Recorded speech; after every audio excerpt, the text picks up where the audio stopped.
तो हम धीरे धीरे बढ़ते बढ़ते क्वांटम आइडियाज़ को इस्तेमाल करने की स्थिति में आ गए हैं। और बहुत बड़ा क्वांटम आइडिया है कि हर पार्टिकल, जिसको हम पार्टिकल कहते हैं, उसके साथ एक वेव एसोसिएटेड होती है। यानी हम इलेक्ट्रॉन की बात करें तो हम हाइड्रोजन एटम है, उसके अंदर कोई इलेक्ट्रॉन है, हमें पता है कि वो न्यूक्लियस के साथ में बंधा हुआ है। फिर फोटो इलेक्ट्रिक इफेक्ट हम करते हैं तो इलेक्ट्रॉन्स निकलते हैं, हमारे सर्किट में से जाते हैं, तो हमें पता है कि वो इलेक्ट्रॉन्स हैं। सर्किट्स होते हैं जिसके अंदर तार होते हैं और उसमें इलेक्ट्रॉन्स का प्रवाह होता है। तो यानी इलेक्ट्रॉन नाम का जो पार्टिकल है वो अलग अलग परिस्थितियों में अलग अलग स्टेट्स में रह सकता है। एक पार्टिकल हो सकता है जो हमने जस्ट अभी एमिट किया है, किसी चीज़ को बहुत गर्म कर दें तो वहाँ से भी इलेक्ट्रॉन्स एमिट करते हैं। तो वो जो इलेक्ट्रॉन है वो कहाँ है, वो यहाँ से एमिट हुआ है, कहीं आगे जा रहा है। हाइड्रोजन एटम का कहीं और इलेक्ट्रॉन है। तो यानी इलेक्ट्रॉन का हम एक एक जो उसका स्थिति है, क्या पोजीशन है, क्या वेलोसिटी है, क्या मोमेंटम है, क्या एनर्जी है, वो एक एक स्थिति है उसकी।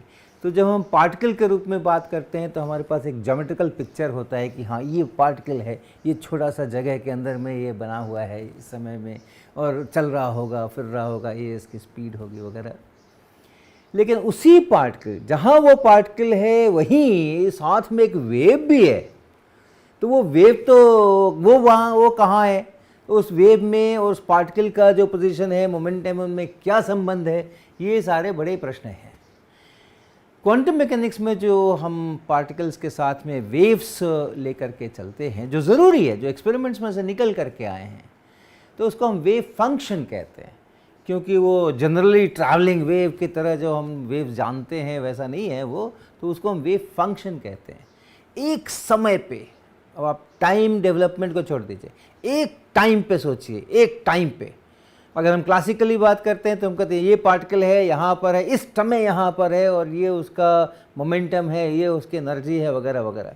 जब हम वेव्स में बात करेंगे तो हम कहेंगे इस समय इस पार्टिकल के साथ लगा हुआ एक वेव है, और वेव यहाँ से वहाँ तक है, इतना बढ़ रहा है, इतना घट रहा है, इस जगह पे इतना है, उस जगह पे उतना है, उस जगह पे उतना है।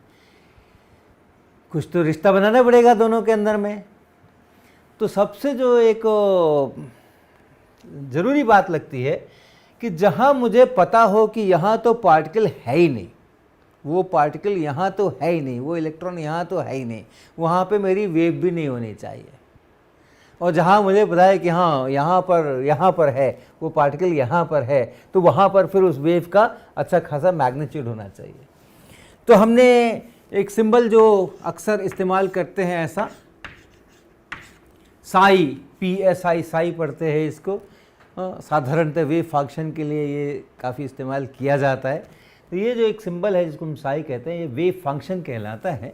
और इसी वेव फंक्शन के लिए हमने कुछ इक्वेशंस, श्रोडिंगर इक्वेशन, ये सारी चीज़ें बात की थी। और आज हम थोड़ी सी बात करना चाहते हैं कि इस वेव फंक्शन का और उस पार्टिकल का जो स्टेटस है, इस समय जो पार्टिकल के बारे में जो जानकारियां हैं, उनके पोजीशन के बारे में, मोमेंटम के बारे में, एनर्जी के बारे में, उसमें और इस वेव फंक्शन के अंदर में क्या संबंध है।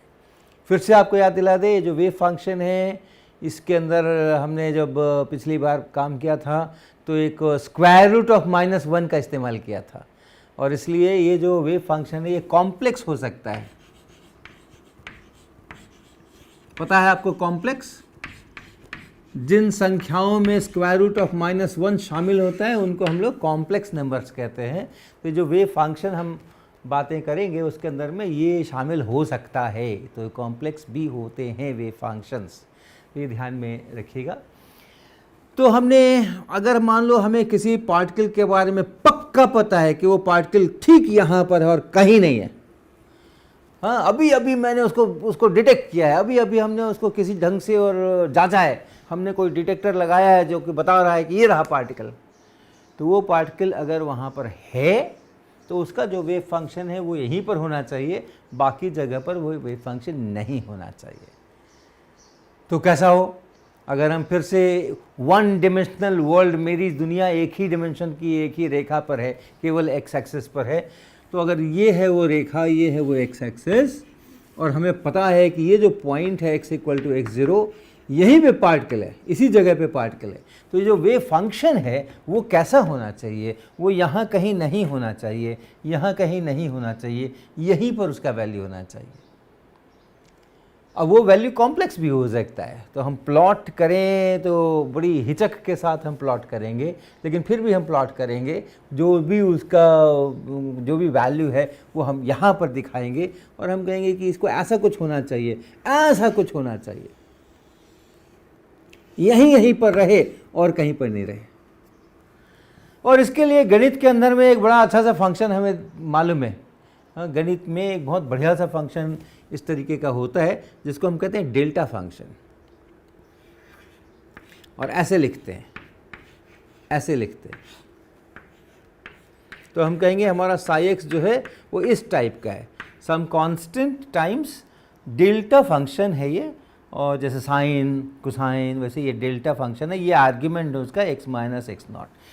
तो इसका क्या गणित में स्वरूप है? ये सभी जगह ज़ीरो है except x equal to x naught, इसको छोड़ के बाकी सब जगह इसका वैल्यू ज़ीरो है, और यहाँ पर इसका वैल्यू इन्फिनिटी है।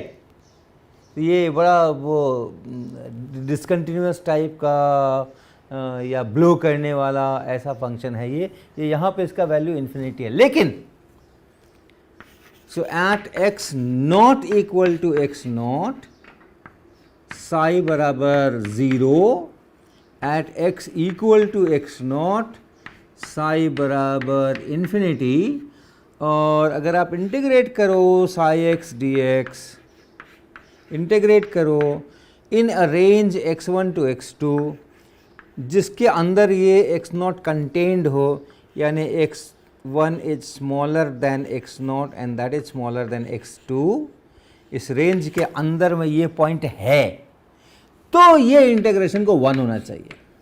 यद्यपि ये यहाँ पे इन्फिनिटी जा रहा है, लेकिन अगर आप एरिया अंडर द कर्व देखें, हाँ, ये इंटीग्रेशन का क्या मतलब है? ये एरिया अंडर द कर्व है, साई एक्स का जो फंक्शन है उसका इस कर्व के अंदर जो एरिया है वो ये इंटीग्रेशन होता है x1 से लेके x2 तक, x1 से लेकर के x2 तक। तो और तो सब जगह ज़ीरो ही ज़ीरो, ज़ीरो ही ज़ीरो है, यहीं से कंट्रीब्यूशन आना है। यहाँ विड्थ ज़ीरो है, हाइट इन्फिनिटी है, तो मिला करके एक फाइनाइट वैल्यू 1। ऐसा फंक्शन गणित में ऑलरेडी डिफाइंड है। तो हमारा अगर किसी कोई पार्टिकल के बारे में मेरे को पक्का इन्फॉर्मेशन है कि वो ठीक ठीक यहीं पर और कहीं नहीं है, तो उसका जो वही फंक्शन है ये इस टाइप का कुछ होना चाहिए। तो ये एक है। दूसरा ले, एक दूसरी स्थिति है जो हमने पहले ही बात किया कि जो लीनियर मोमेंटम है और जो वेवलेंथ है वो डी ब्रोगली रिलेशन से रिलेटेड है। लैम्डा बराबर h बाई पी है, p बराबर h बाई लैम्डा है। तो अगर किसी पार्टिकल के बारे में ये पता हो, अगर किसी पार्टिकल के बारे में ये पता हो कि उसका ये वेव फंक्शन है, ऐसा है, तो और उसका मोमेंटम मैं पूछूं, तो मोमेंटम कैसे निकलेगा? मोमेंटम निकालने के लिए उसका वेवलेंथ मालूम करना पड़ेगा, और इसमें तो कहीं वेवलेंथ जैसी कोई चीज़ दिखाई नहीं पड़ती है। कहीं बराबर बराबर दूरी के बाद कुछ रिपीट हो तो फिर हम उसको वेवलेंथ कहें, एक क्रेस्ट से दूसरे क्रेस्ट, एक ट्रफ से दूसरे ट्रफ, लेकिन यहाँ तो वैसे ही कुछ दिखाई नहीं पड़ता है। तो अगर एक वेवलेंथ अगर अपने को पता है, यानी लीनियर मोमेंटम अपने को पता है, तो वो वेव फंक्शन कैसा होना चाहिए? अगर वेवलेंथ फिक्स है, मोमेंटम फिक्स है, वेवलेंथ फिक्स है, तो फिर वो कैसा होना चाहिए? कुछ फंक्शंस हमें पता है उस प्रकार के, जैसे अगर हम कहें कि साइन के एक्स, अगर आप y बराबर साइन के एक्स इस फंक्शन को देखें तो आपको पता है कि ये फंक्शन जो है वो कुछ इस तरह का होता है, पीरियोडिक इस तरह का होता है और चलता ही जाता है। इसका एम्पलीट्यूड कम नहीं होता, ये चलता ही जाता है दोनों तरफ, इधर उधर फिक्स्ड। ये y और x में अगर आप प्लॉट करें तो ये ऐसे कुछ बनता है, और ये है वेवलेंथ लैम्डा जो 2 पाई बाई k के बराबर है। तो अगर ऐसा वेव हो तो हमें लैम्डा मिले तो फिर लीनियर मोमेंटम मिले। तो लीनियर मोमेंटम का पक्का पता हो तो उसका वेव फंक्शन ऐसा होना चाहिए। लेकिन वेव फंक्शन ऐसा होना तो फिर पोजीशन के बारे में क्या? ये यहाँ भी वेव फंक्शन है तो उस इलेक्ट्रॉन का प्रेजेंस यहाँ भी होना चाहिए। यहाँ भी इलेक्ट्रॉन है, यहाँ भी वेव फंक्शन है, तो उस पार्टिकल का, उस इलेक्ट्रॉन का प्रेजेंस यहाँ भी होना चाहिए, यहाँ भी होना चाहिए, यहाँ भी होना चाहिए, यहाँ भी होना, सब जगह होना चाहिए।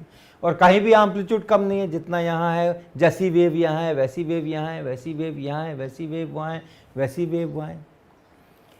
तो यानी अगर लीनियर मोमेंटम के बारे में डेफिनेटली पता हो कि ये लीनियर मोमेंटम है तो उसका वेव फंक्शन ऐसा फैला फैला होना चाहिए, दूर दूर तक फैला फैला होना चाहिए इक्वल एम्पलीट्यूड के साथ में। और उतना जब फैला फैला होगा तो वो इलेक्ट्रॉन यहाँ है कि यहाँ है कि यहाँ है कि यहाँ है कि यहाँ है, उसका कुछ आता पता नहीं होगा। और ये जो डेल्टा फंक्शन का वे है, इसको भी अगर आप इस तरह के बहुत सारे फंक्शंस लेकर के जिनका अलग अलग लैम्डा हो, बहुत सारे, एक ये है, एक मान लीजिए हम कम लैम्डा वाला बना लें, ये कम लैम्डा वाला है, ये कम लैम्डा वाला है, और भी कम लैम्डा वाला बना लें, ऐसा ऐसा ऐसा ऐसा ऐसा, और भी कम लैम्डा वाला हम बनाएं।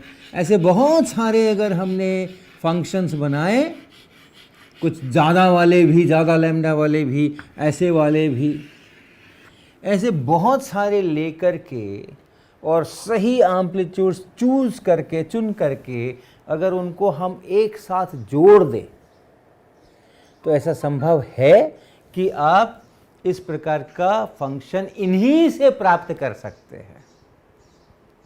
तो यानी ये जो फंक्शन है, इस फंक्शन में ये भी शामिल है, इस फंक्शन में ये भी शामिल है, इस फंक्शन में ये भी शामिल है, इस फंक्शन में ये भी शामिल है, ये वाला लैम्डा भी इसके अंदर है, ये वाला लैम्डा भी इसके अंदर है, ये वाला लैम्डा भी इसके अंदर है, ये वाला लैम्डा भी इसके अंदर है। अर्थात ये लैम्डा है तो उसके करस्पॉन्डिंग ये पी है, ये लैम्डा है तो उसके करस्पॉन्डिंग ये पी है, ये लैम्डा है तो उसके करस्पॉन्डिंग ये पी है। तो यानी इसमें बहुत सारे लीनियर मोमेंटम शामिल हैं। जैसे यहाँ पे बहुत सारे पोजीशन शामिल हैं, वेवलेंथ फिक्स है, उसी तरीके से यहाँ पोजीशन फिक्स है, लेकिन इसमें बहुत सारे मोमेंटम शामिल है। तो अगर ऐसा फंक्शन है, अगर वेव फंक्शन इस प्रकार का है, तो पोजीशन के बारे में तो पक्का पता है, लेकिन फिर लीनियर मोमेंटम के बारे में कुछ भी पता नहीं है। सभी प्रकार के लीनियर मोमेंटम इक्वली प्रोबेबल हैं। और अगर हमें लीनियर मोमेंटम के बारे में पक्का पता है तो फिर हमें पोजीशन के बारे में कुछ पता नहीं है। सभी प्रकार के पोजीशन इसमें इक्वली प्रोबेबल है। तो रियलिटी में, रियल लाइफ में जो हमारे रियल सिचुएशंस होते हैं, उसमें ना ऐसा होता है वेव फंक्शन और ना ऐसा होता है वेव फंक्शन, वो कुछ बीच में होता है। हमें कुछ पता होता है इतनी दूर में इलेक्ट्रॉन होना है, ऐसा नहीं है कि वो अनंत काल, अनंत दूरियों तक वो इलेक्ट्रॉन अपना प्रेजेंस दिखाता रहेगा। हाइड्रोजन एटम है तो हमें पता है कि हाँ कुछ 1 एंगस्ट्रॉम 2 एंगस्ट्रॉम, उसके बाद फिर उसका ज़ीरो हो जाना चाहिए या ऑलमोस्ट ज़ीरो हो जाना चाहिए। अगर हमने कहीं डब्बे में और कुछ कैथोड रे ट्यूब है, जैसे यहाँ से इलेक्ट्रॉन्स निकल रहे हैं और फिर हम यहाँ पे उसको प्राप्त कर रहे हैं, तो इस ट्यूब के अंदर कहीं इलेक्ट्रॉन है, तो हमें कुछ कुछ पता होता है कि हाँ इतने दूर के अंदर में है। मोमेंटम के बारे में भी हमें कुछ कुछ पता होता है, हमने खास इससे एक्सेलरेट किया है तो कितना मोमेंटम उसका है, तो उसकी भी अपनी एक रेंज होती है। एकदम एक ही पक्का मोमेंटम ये भी नहीं होता है। तो हमारे जो एक्चुअल वेव फंक्शंस होंगे, ये एक अनरियलिस्टिक वेव फंक्शन है, ये भी एक अनरियलिस्टिक वेव फंक्शन है। हमारे जो रियलिस्टिक फंक्शन होंगे वो इतनी दूर दूर तक फैले हुए भी नहीं होंगे और ऐसा डेल्टा फंक्शन टाइप के भी नहीं होंगे। तो उनको हम लोग कुछ समझें कि मान लो ये x बराबर x1 से x बराबर x2 तक इसका मामला है, उसके आगे कुछ नहीं है। तो कुछ ऐसा ऐसा ऐसा ऐसा करके आप सोच सकते हो कि अच्छा इस प्रकार का, तो इसको हम लोग वेव पैकेट कहते हैं।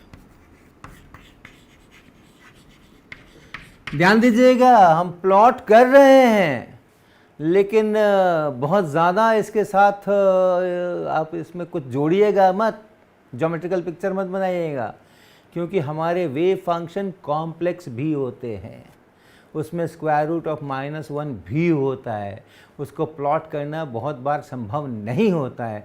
हम जैसे आपको एक इसका इक्वेशन देते हैं, मान लीजिए इसका इक्वेशन है e पे power -x² a² and then e to the power ikx, this into this. तो इसके कारण से केवल इसी को अगर आप देखें, इसी को केवल आप देखें तो वो इस प्रकार का कुछ होगा, इस प्रकार का कुछ फंक्शन होगा वो, या x² की जगह x माइनस x0 का भी स्क्वायर कर सकते हैं, या ये 0 ही ले लीजिए, ये 0 ही है मान लीजिए यहाँ पे सेंटर पे, तो ये ऐसा कुछ फंक्शन होगा, उसको गुणा किया गया है इससे, तो इसलिए बाहर में ये फंक्शन इसको डिके करा के इस पूरे को का वैल्यू यहाँ बहुत कम कर देगा, नेग्लिजिबल कर देगा, ऑलमोस्ट जीरो कर देगा, यहाँ भी ऑलमोस्ट जीरो कर देगा, डिपेंडिंग ऑन कि ये ए कितना है। और अंदर में चूंकि इसका वैल्यू है तो फिर उससे ये मल्टीप्लाई होकर के इस साई का कुछ वैल्यू निकल करके आएगा। मैं प्लॉट नहीं कर सकता हूँ, लेकिन फिर भी मुझे पता है कि हाँ इसके आगे ये ज़ीरो है और ऑलमोस्ट ज़ीरो है, इसके आगे ऑलमोस्ट ज़ीरो है, बीच में सेंटर पे यहाँ पे इसका कुछ मैक्सिमम वैल्यू है, और वहाँ पे ये जो कुछ फ्लक्चुएशंस यहाँ से दिख रहे हैं ये क्या है, ये है cos kx plus i times sign kx। तो ये जो फ्लक्चुएशंस दिख रहे हैं उन फ्लक्चुएशंस का कितना एम्पलीट्यूड है और कितना, वो सब चीज़ें हमें यहाँ से पता होंगी, लेकिन वास्तव में इस i के कारण से जो कि स्क्वायर रूट ऑफ -1 है, हम ऐसा इस पूरे फंक्शन को हम ऐसे प्लॉट नहीं दिखा सकते, लेकिन फिर भी हम ये बताने के लिए ऐसा कर रहे हैं कि हाँ इतनी दूर के अंदर में वेव फंक्शन है और इतने के बाहर में वेव फंक्शन ऑलमोस्ट नेग्लिजिबल है, और जितनी दूर में है उतनी दूर में कैसे ये वेरी कर रहा है। अब इसको अगर आप देखें, इसमें भी एक सिंगल वेवलेंथ नहीं है, एक सिंगल वेवलेंथ इसमें भी नहीं है। ऐसा फंक्शन भी बनाने के लिए जो यहाँ ज़ीरो हो जाए और यहाँ ज़ीरो हो जाए और अंदर में ऐसा ऑसिलेट करे, इसको भी बनाने के लिए ऐसे वाले बहुत सारे आपको प्रॉपर एम्पलीट्यूड्स के कॉम्बिनेशन करा के जोड़ने पड़ेंगे, बहुत सारे वेवलेंथ्स एक साथ, बहुत सारे के एक साथ, बल्कि कंटिन्यूअस वेरिएशन, वेवलेंथ का कंटिन्यूअस वेरिएशन कुछ λ1 से λ2 तक, के का कंटिन्यूअस वेरिएशन, ये करना पड़ेगा। तो इसमें भी बहुत सारे मोमेंटा शामिल है, लेकिन इसकी तरह भी नहीं है कि सारे के सारे मोमेंटा इक्वली प्रोबेबल हैं, ऐसा भी नहीं है। इसमें जो वेवलेंथ शामिल हैं जिनको जोड़ जोड़ करके आप ये लाने वाले हैं, उस वेवलेंथ का रेंज थोड़ा कम है। तो लीनियर मोमेंटम में थोड़ी अनसर्टेनिटी है, पोजीशन में थोड़ी अनसर्टेनिटी है। अगर हम ये मान के चले जहाँ पार्टिकल पाया जा सकता है वहीं पर वेव है, जहाँ पार्टिकल नहीं पाया जा सकता है वहाँ पर वेव नहीं है, ये मान के चले, तो इसमें पोजीशन में भी थोड़ी अनसर्टेनिटी है, इसमें मोमेंटम में भी थोड़ी अनसर्टेनिटी है। और अगर उस अनसर्टेनिटी को आप लिखें डेल्टा एक्स और डेल्टा पी, इसको और अच्छी तरह हम डिफाइन करेंगे बाद में, लेकिन अगर आप ऐसा लिखें कुछ मोटा मोटा कम से कम कि हाँ ये इतने यहाँ से यहाँ तक इस x से इस x तक का है, तो x2 माइनस x1 करें, उसको डेल्टा x बोलें। जो मोमेंटा इसके अंदर में आ रहे हैं, कैसे आ रहे हैं, इस कॉम्बिनेशन से, क्योंकि इन्हीं को जोड़ जोड़ करके हम ये बना सकते हैं, और इसमें से प्रत्येक में एक डेफिनिट लैम्डा है, एक डेफिनिट मोमेंटम है। तो कहाँ से कहाँ तक वाले मोमेंटा को हमें जोड़ना पड़ा है, उसको अगर P2 माइनस P1 ऐसा कुछ करें और ये निकालें, तो ये समझो कि डिपेंडिंग ऑन कि आपने कैसे डिफाइन किया है, ये कुछ h क्रॉस बाई 2 से बड़ा होना चाहिए, मतलब एक लिमिट है कि उससे बड़ा होना चाहिए, उससे छोटा नहीं हो सकता। और इसको हम लोग कहते हैं हाइजेनबर्ग अनसर्टेनिटी प्रिंसिपल, और अच्छी तरह डिफाइन करेंगे हम इसको बाद में, लेकिन अभी एक आइडिया लीजिए अनसर्टेनिटी प्रिंसिपल। आपके पोजीशन में और लीनियर मोमेंटम में अनसर्टेनिटीज रहेंगी ही रहेंगी, और आप बहुत अच्छी तरह से अगर कुछ करके आपने अपने पार्टिकल के बारे में बड़ी सारी जानकारियाँ प्राप्त की हैं, ऐसा किया है वैसा किया है, प्रिपेयर किया है उसको एक अच्छे से स्टेट के अंदर में, तो आप डेल्टा एक्स को कम कर सकते हैं, आप डेल्टा पी को कम कर सकते हैं, लेकिन आप इतना ही कर सकते हैं ताकि ये प्रोडक्ट है वो इस प्लैंक्स कांस्टेंट से अधिक हो। अब डिपेंडिंग कि कैसे आपने एग्जैक्टली डेल्टा एक्स डिफाइन किया है, वो एच क्रॉस बाई 2 हो सकता है, एच क्रॉस हो सकता है, 2 एच क्रॉस हो सकता है, लेकिन एक लिमिट है, एक लिमिट है, उससे कम नहीं कर सकते।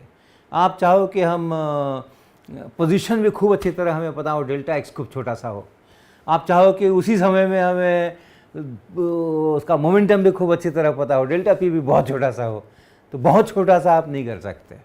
तो ये कहलाता है हाइजेनबर्ग अनसर्टेनिटी प्रिंसिपल। और यहाँ से एक चीज़ और निकल करके आती है कि अगर ये स्टेट है, ये अगर वेव फंक्शन है, इस टाइप का अगर वेव फंक्शन है, तो इसका लीनियर मोमेंटम क्या है हम एग्जैक्टली नहीं बता सकते हैं। इसका पोजीशन क्या है इस पार्टिकल का हम एग्जैक्टली नहीं बता सकते हैं।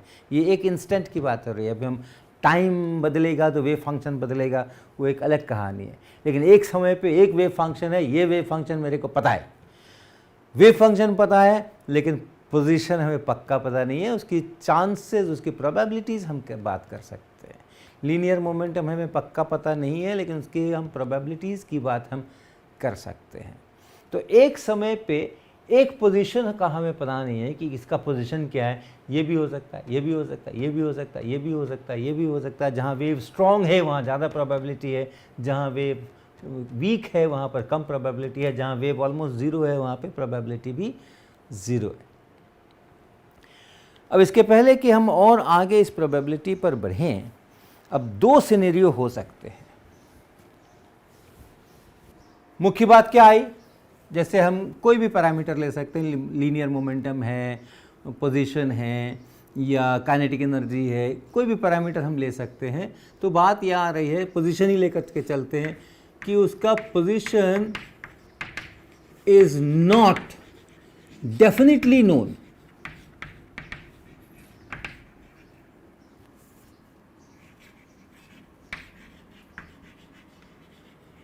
उसका पोजीशन मुझे ठीक ठीक पता नहीं है कि क्या है, लेकिन उसकी प्रोबेबिलिटीज पता है कि कितना होने के क्या चांसेस हैं। ये हम अभी तुरंत करेंगे थोड़ी देर के बाद कि वेव फंक्शन, या कर ही डालें। वेव फंक्शन अगर मुझे पता है, ये साई एक्स अगर मुझे पता है, तो मैक्स बोर्न ने ये प्रपोज किया था और बहुत ही बढ़िया बात प्रपोज की थी, जो हम मोटा मोटा कह रहे थे अभी कि यहाँ जहाँ पार्टिकल के होने की कोई संभावना नहीं है, वहाँ पे वेव फंक्शन को भी ऑलमोस्ट ज़ीरो होना चाहिए या ज़ीरो होना चाहिए। जहाँ ज़्यादा संभावना है वेव फंक्शन को थोड़ा ज़्यादा उसका मैग्नीट्यूड होना चाहिए। तो मैक्स बॉर्न ने उसको मैथमेटिकली किया कि अगर आप वन डायमेंशन में बात करूँ मैं, तो साई एक्स, और चूँकि कॉम्प्लेक्स हो सकता है इसलिए उसके कॉम्प्लेक्स कॉन्जुगेट से उसको गुना कर दीजिए, ये जिसको हम लोग लिखते हैं मॉड साई एक्स स्क्वायर भी लिखते हैं। कॉम्प्लेक्स कॉन्जुगेट मतलब क्या, जहाँ जहाँ आई हो वहाँ वहाँ माइनस आई कर दीजिए, तो उसको कहते हैं कॉम्प्लेक्स कॉन्जुगेट। ऐसे स्टार करके हम बताएंगे, साई के ऊपर स्टार कर दिया, यानी ये जो फंक्शन है इसमें जहाँ जहाँ आई आया था वहाँ वहाँ हमने माइनस आई कर दिया है, और फिर उन दोनों को आपस में मल्टीप्लाई कर दीजिए, तब जो आएगा वो रियल आएगा, वो रियल नंबर आएगा। And that multiplied by D x, ये है probability of finding the particle. Particle को प्राप्त करने की प्रोबेबिलिटी है, कहाँ, in the range x to x plus D x. x और x प्लस डी एक्स, ये मान लो x है, ये dx है, तो इतनी दूर के अंदर में पार्टिकल मिलेगा, इसकी प्रोबेबिलिटी कितनी है, तो इतनी है। अगर आप थ्री डायमेंशन में बात करेंगे तो फिर ये जो फंक्शन है एक्स वाई जेड का फंक्शन होगा, यानी पोजीशन वेक्टर आर का होगा, ये होगा। और यहाँ पर आप dx नहीं लेकर के एक छोटा सा वॉल्यूम लेंगे, जिस पॉइंट पर आप हैं उसके आसपास एक छोटा सा वॉल्यूम लेंगे, और तब कहेंगे कि उस छोटे से वॉल्यूम के अंदर पार्टिकल के पाए जाने की प्रोबेबिलिटी ये इससे मिलती है। तो अगर हमें वेव फंक्शन पता है अगर हमें ये वेव फंक्शन पता है, जैसे ये वेव फंक्शन है, तो हम हर जगह पे साई इंटू साई स्टार ये निकाल सकते हैं कि कितना है, और वो निकाल करके हम बता सकते हैं कि कहाँ कितनी प्रोबेबिलिटी है। तो अब देखिए क्या सिनेरियो है। पोजीशन हमें डेफिनेटली पता नहीं है, इज नॉट डेफिनेटली नोन। दो सिनेरियो हैं इसके अंदर में। पहला है कि एट दिस इंस्टेंट, यानी इस समय पे, इस टाइम पे, इस क्षण पे, at this instant particle has definite position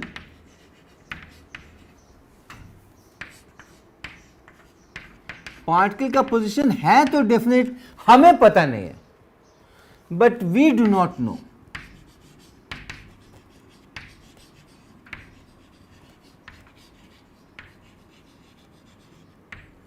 हमें केवल उसके प्रोबेबिलिटीज पता है। जैसे मान लीजिए हम आपके सामने यहाँ पर एक, यहाँ आप देखें, यहाँ पे बहुत सारे चौक पड़े हुए हैं, एक बहुत सारे चौक पड़े हुए हैं, अलग अलग कलर्स के चौक पड़े हैं। इसको भी मिला देता हूँ मैं। ये अलग अलग किस्म के चौक पड़े हुए हैं, कुछ ब्लू चौक हैं, कुछ रेड चौक हैं, कुछ येलो चौक हैं, एक वाइट चौक भी दिख रहा है, ग्रीन चौक भी दिख रहा है। तो अगर मैं लिखूं कौन सा कितना है, तो देखिए ब्लू गिनिए, 1 2 3 4 5 और 6, ये 6 ब्लू चौक्स हैं। तो अगर हमने कहा 6 ब्लू चौक्स हैं इसके अंदर में, और रेड 1 2 3 4, 4 इसमें रेड चौक्स हैं। फिर 2 येलो 1 ग्रीन, 2 येलो 1 ग्रीन और 1 वाइट। ये इतने सारे चौक यहाँ पे पड़े हैं। अब इनको मैंने मिक्स कर लिया, और मिक्स करके और इसके अंदर में ऐसा रख लिया, छुपा लिया। अब हमें पता नहीं कौन से कहाँ है।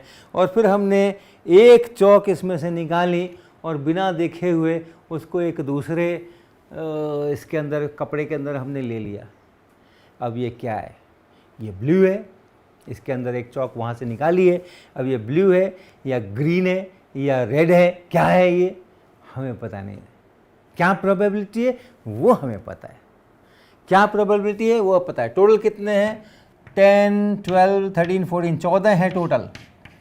1 2 4 8 14 है। तो ब्लू होने की प्रोबेबिलिटी है 6/14, रेड की प्रोबेबिलिटी है 4/14, येलो की प्रोबेबिलिटी है 2/14, ग्रीन की प्रोबेबिलिटी है 1/14 और वाइट की प्रोबेबिलिटी है 1/14। तो ये अगर हमने कोई पूछा कि इसमें जो चौक है उसका कलर क्या है, तो उसके 1 2 3 4 5 पॉसिबल परिणाम हो सकते हैं, 5 पॉसिबल आंसर्स हो सकते हैं।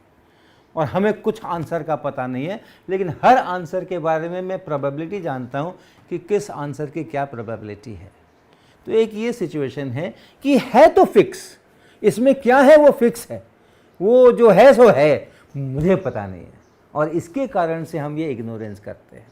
जब हम इसको खोलते हैं तब हमें पता चलता है कि अच्छा इसके कारण इसके अंदर में ब्लू है। लेकिन बिफोर हैंड ये जो हमने एक्सपेरिमेंट किया, जो मेज़रमेंट किया कि कौन सा कलर है, ये हमारा मेज़रमेंट है। आँखों के द्वारा हम कलर देख रहे हैं, कलर नाप रहे हैं। तो इस मेज़रमेंट के ये 5 अलग अलग पॉसिबल रिजल्ट्स थे। हमें पता नहीं था, हमें प्रोबेबिलिटीज़ पता थी, लेकिन उसका परिणाम तो फिक्स था, मुझे पता नहीं था। ये एक सिनेरियो है। एक दूसरा सिनेरियो है क्वांटम मैकेनिक्स में, ये दूसरा वाला सिनेरियो ही काम आता है। वो दूसरा सिनेरियो ये है कि एट दिस इंस्टेंट, इस समय पे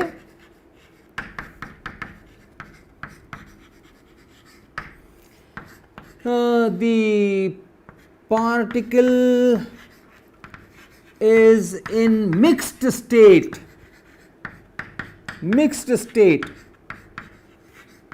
of different positions।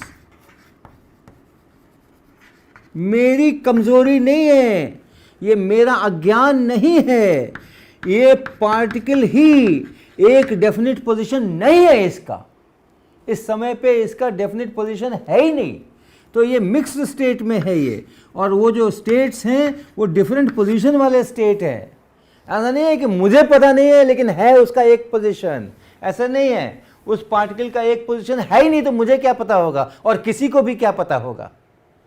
तो ये दूसरा सिनेरियो है क्वांटम मैकेनिक्स में, हम प्योर स्टेट्स उसको कहेंगे, जिसमें कि इस टाइप का जो हमने डेल्टा फंक्शन कहा था, अगर पोजीशन की बात करें तो ये है वो वेव फंक्शन जो कि इस पोजीशन के लिए x बराबर x0 प्योर स्टेट है, यानी ये पोजीशन होना है तो ये वेव फंक्शन होना है, ये प्योर स्टेट्स है। अगर हमारा इस जगह पे वो डेल्टा फंक्शन आता, यहाँ पे डेल्टा फंक्शन आता तो वो एक दूसरा प्योर स्टेट होता, तीसरा होता तो एक दूसरा तीसरा प्योर स्टेट होता, ये प्योर स्टेट्स होते। लेकिन ये मिक्स्ड स्टेट है, इसमें ये सब शामिल है, x बराबर x1, x बराबर x2, बीच वाले x3, x4, ये सब इसमें शामिल है। एक ही समय पे इस पार्टिकल को ये स्टेट भी है और ये स्टेट भी है और ये स्टेट भी है और ये स्टेट भी है। तो इसलिए ये नहीं है कि मुझे पता नहीं है, वो इंट्रिंसिकली उस पार्टिकल में एक पोजीशन है ही नहीं, एक इंस्टेंट के ऊपर, एक ही इंस्टेंट पर कई सारे पोजीशंस के का वो मिक्स्ड स्टेट है। तो प्योर स्टेट्स भी अलाउड हैं और मिक्स्ड स्टेट भी अलाउड है। इसी तरह से लीनियर मोमेंटम, इसी तरह से काइनेटिक एनर्जी, 3 डिमेंशन में जाएंगे तो इसी तरह से एंगुलर मोमेंटम।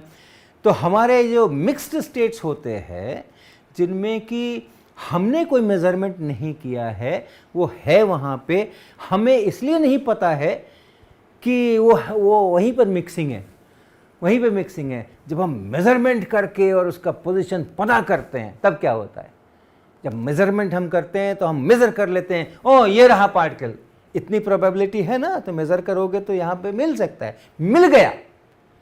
जब मिल गया तब पक्का पता हो गया कि यहाँ पर है, और तब ये वेव फंक्शन भी बदल गया और ये वेव फंक्शन बदल करके डेल्टा फंक्शन बन जाएगा। अगर वो आपने पोजीशन एकदम पक्का नाप लिया तो फिर ये वेव फंक्शन भी बदल करके और ये वेव फंक्शन बदल जाएगा। तो हम कहते हैं measurement has disturb the system, क्या था और क्या हो गया, ये मिक्स्ड स्टेट था और ये प्योर स्टेट बन गया। तो ये ध्यान पे रखिएगा, क्वांटम मैकेनिक्स में हम लोग जब वेव फंक्शन की बातें करते हैं तो हमारे जो स्टेट्स होते हैं वो कई बार मिक्स्ड स्टेट्स होते हैं, वो प्योर स्टेट नहीं होते हैं। और तब उनमें एक पोजीशन हो ज़रूरी नहीं है, एक टाइम पे एक लीनियर मोमेंटम हो ज़रूरी नहीं है, उस टाइम पे एक एनर्जी हो ज़रूरी नहीं है, एक काइनेटिक एनर्जी हो ज़रूरी नहीं है।